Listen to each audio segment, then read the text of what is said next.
Hello, hello, hello. Welcome back to a review wave.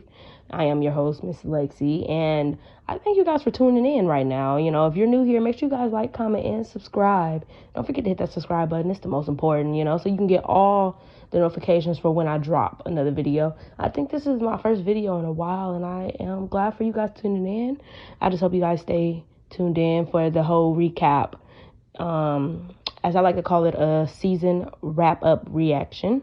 So we can call it a swir. It sounds real country, but it's swir. So let's just stop, wasting time. Let's get into this. This swir we will be doing today is the Bridgerton season 2 wrap up.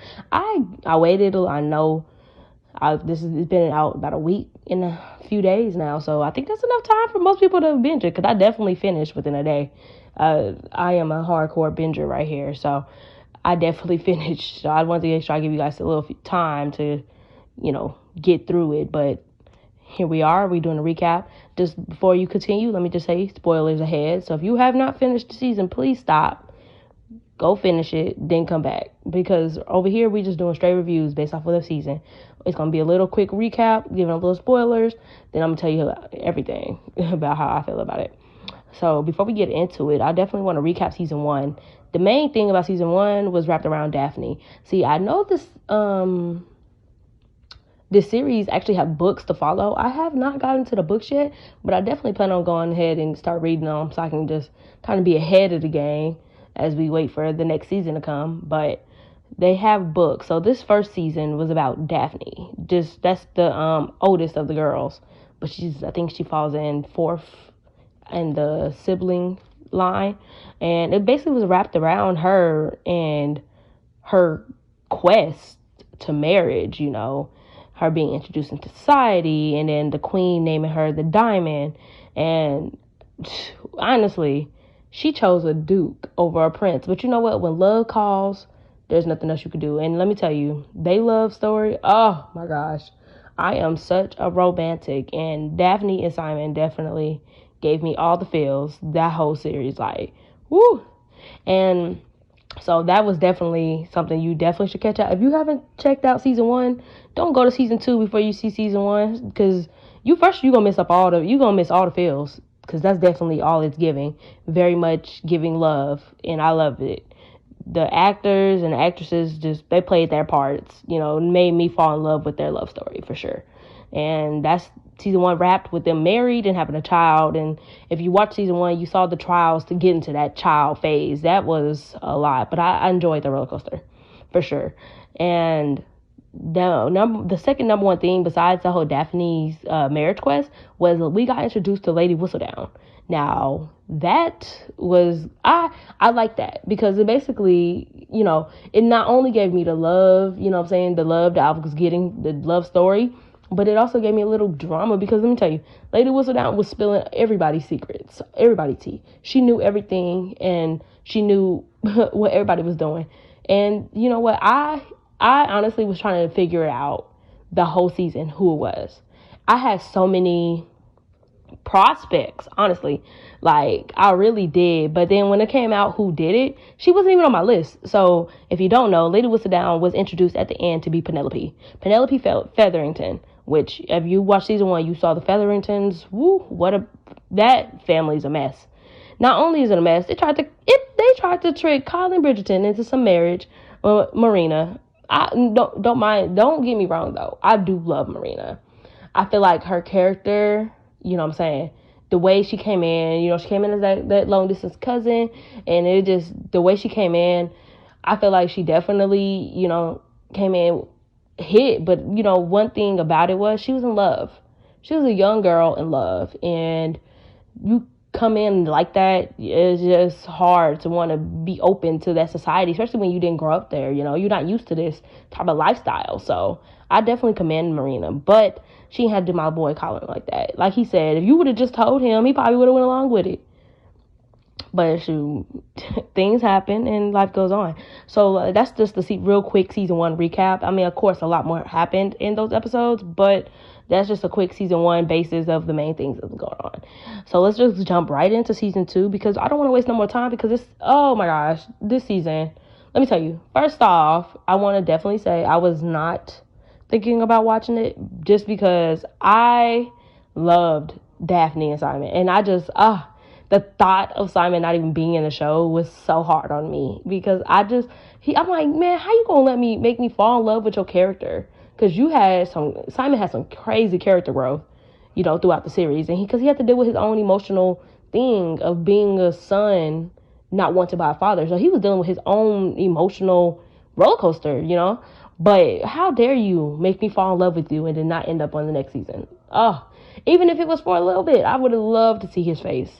But we did get a little peek at the baby. Oh, so cute, so cute. And we did get a little love from Daphne, so I love that she got to make her appearance in a few episodes. So that did make me happy. But so season 2, it started off. I didn't know what route they was going, because like I said, I didn't read the book, so I don't really know, you know what I'm saying, who the next book was based off of. So at first I thought it was gonna be Eloise, since she was being introduced to society, but after it showed clearly this girl was not interested whatsoever in it, I figured out it was Anthony. I love the way they said that. It was Anthony. And finding out his love. See, but you guys remember in the first season, he loved the opera singer. Her name cannot come to me. I think it's not coming to me. But he loved her, but she wasn't who society deemed fit for her, for him. So it didn't work out, long story short. So now this season is wrapped around him finding love, but he didn't even want to find love. He just wanted to find somebody to marry, because, it was his time. Like, he needed a lady to go with his Lord, So his main goal was just whoever the queen deemed the diamond, he was just going to marry her. But, let me tell you, it started off like that, but who knew he was going to fall in love? And the crazy part is, he didn't even fall in love with the diamond. Like I said, spoilers ahead, he fell in love with the sister, which I'm not going to lie to you. They first interaction, when they first met, riding the horses, I said, oh, this going to be a love right here. I knew this was going to be the love. But I liked how they threw in that it was mess, because it's like them two, you could tell off rip, their chemistry, their challenge of each other. You can tell off rip. It definitely gave Daphne and Simon vibes, because they challenged each other from the get. Simon and Daphne's first interaction was bumping into each other at the one of the balls.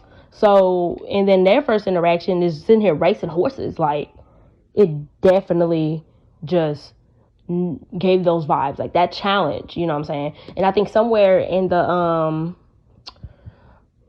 season, I think their mom, Lady Bridgerton, she mentions how all her kids seem to always like a challenge. They like being challenged, So I think that aspect of it is what Anthony need. Because, let's see, but the mess comes in when the diamond is Kate's sister, Edwina. Like, okay, beautiful. Beautiful, gorgeous, great casting. Sisters, I loved it, 100%. I felt for her almost the whole season, because I knew from the beginning it would never be her. It would always be her sister. But the sister came with one purpose, was to find her little sister Edwina's love. That was the main purpose. That was the main purpose for Kate coming. Like, she wanted to make sure her sister found love, but she didn't expect to find love on herself, and I really appreciated that. But definitely felt bad for Edwina. But if you watched the last episode, then the queen got something special planned for her. Since Daphne passed him up, she might as well bring the prince for her diamond. Of course, she tried once, she could try again. But I loved it. Like, this season was good, full of drama. I'm definitely gonna say that love story between Anthony and Kate was just so cute. So cute. Still don't top my Daphne and Simon, but it come a close second. I loved it. So that was good. Now let's get into this Eloise mess. Okay, Ella, she didn't want to get into society. She has her, granted, she has her standpoint. She wants to be that woman that goes off and do whatever she wants, and she does not want to be determined by some man. She doesn't want to have to be forced to marry a man to even be somebody. She wants to be somebody as her own individual woman.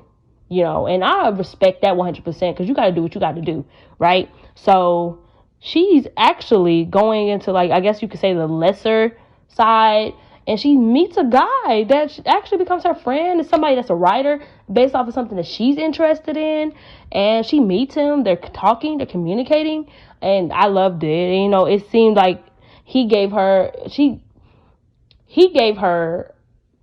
a chance to show us a different part of her. Because, when we see her with her siblings and with Penelope and the Feathertons and all this, we always see that fierce woman, just, I hate society type thing. I hate this.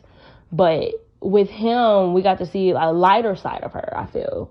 And I enjoyed that because it made her kind of look at herself different. But, that all came to a halt because let me tell you, Penelope, Miss Lady Whistledown. Now, ma'am, you did not have to okay. This is where I don't know about, because, okay, the queen thought Eloise was Lady Whistledown because the queen had a whole thing trying to figure out who Lady Whistledown was because she felt threatened, which naturally, if you're the queen and this other woman or this person is writing all the gossip, all the tea, and basically people are looking more towards the Lady Whistledown than you. I mean, I understand the threatening, right? But so when the queen figured out, or she thought she figured out who Lady Whistledown was, she brought Eloise into her carriage and basically threatened her life, threatened her family, threatened everything about them. And Eloise told Penelope, because naturally Eloise and Penelope are best friends, even though Penelope got that little big look. Let me tell you, if Colin can't see it, I don't know. Like, I literally don't know what else somebody could tell this man. This girl is in love with you, Colin. So if you hear me, Colin, she's in love with you. You need to open your eyes and see that. Marina don't want you. She's settled in her life. Get over it. Because don't be going up to her talking about how unhappy she is in her marriage. Okay, whatever. But she's married and has kids. Okay, let her live her life. Anyways, so Penelope, finds out about what's going on with Eloise. Oh my gosh. So her being Lady Whistledown, and let's not forget, throughout the season, she got the help of the lady that does the dresses. She got the help of her to help her, deliver her stuff because stuff was getting too hot. Everybody started finding her. It was finding out about her, right? So she didn't know what to do. Like, naturally, it's like, do I help my friend or do I let my friend drown, right? So the way she decides to help her friend is basically to, I guess, and what society didn't do, the most unthought thing a young lady should do is being found with a man by herself without a chaperone in sight. And she said that about her in The Lady Whistle. And I felt so bad for Eloise because that was her spot. That was her place. She was able to, she was irritating me, though. I'm not going to lie, because she kept going there even after. And I was like, no, Eloise, don't do it. People watching you now, girl. But anyways, and I just felt so bad. But it's like, what do you do as a friend? Like, what do you do? What can you do? It's like, do I save you or do I let you drown? But it's like, I think she could have saved her in another way. You did not have to spill the tea on her and this boy. But I also think this is because she got too close to figuring out who you was. But the thing is, she found out anyway because you did that shit. I'm sorry, you did that to her. And I'm real passionate about this because I did not like that. That is not a friend. And then you going to sit here and cry at the end and just be all upset. But then again, she did call my girl Eloise out. I ain't gonna lie. I commend you, Penelope. Stand up for yourself because you did what Eloise been talking about, what she wanted to do. I commend that 100%. Thank you, Penelope, for calling Eloise out. But that was, oh my God, I wish you would have been more of a friend about it. Like, just 100%, that whole situation was just pure mess. And I just can't wait to see how this plays out in season 3 because Eloise don't want nothing to do with Penelope. Which, granted, I understand that. See, Eloise can blow the whole... she could tell everybody about Penelope. So the question is, will she? Because let me tell you, Featherton's already got too much going on. Don't let me get started on their mama, but I'm not even going to get into that. That can maybe be a individual character video. But don't let me get started on that mama. That hot mess of a woman. Ooh, I can't stand her. She is definitely one of those people I cannot stand. And she is one. But that pretty much sums up the whole season 2. And that was the swerve of season 2, Bridgerton. I give it an overall rating. Let me say, I'm trying to do it, my rating not based off of season 1, because that's not fair for me to try to judge it, because this first season is always the best season of any show. Like, most times the season 1 is always the best, and it's a tough thing to follow, you know what I'm saying? So, but I do want to give it I'm gonna give it definitely a 9 out of 10, because I thoroughly enjoyed it. It kept my attention. I was able to get through, like I said, I was able to get through the season in a day. Like, it kept my attention. I wanted to know what happened. I wanted to know what happened next. How long was it gonna take Anthony and Kate to be together? Like, how was this not wedding gonna pan out? And then the fact that the queen defended them, I reckon. Oh, see, the queen also, I'm gonna say, is on my poo list. I got 2 people on my poo list. Well, 3. I got a poo list for this season. The queen, Lady Featherington, and Penelope. Them 3 people on my poo list, because queen, the fact that you as a queen decided to sit there and threaten a young girl, you didn't even let her get a word in to basically say, oh, you like, that was not queenly like, and I didn't like that. Don't ever let somebody tip your crown. I didn't like that. No matter how threatened you are by Lady Whistledown, don't ever do that. That is not okay to me. Penelope, know why she on the poo list. And then Lady Featherington, I just don't like her. I haven't liked her from the get. She's been a Hayden type of lady from the get, and I just didn't like it at all.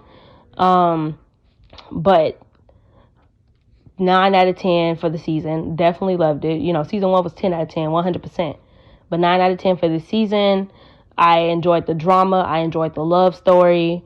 It drove me crazy for how long it took for them to be able to be together. Even after, oh my gosh, even after, I don't want to get into it. If you did not watch season 2, go watch it. I highly recommend it.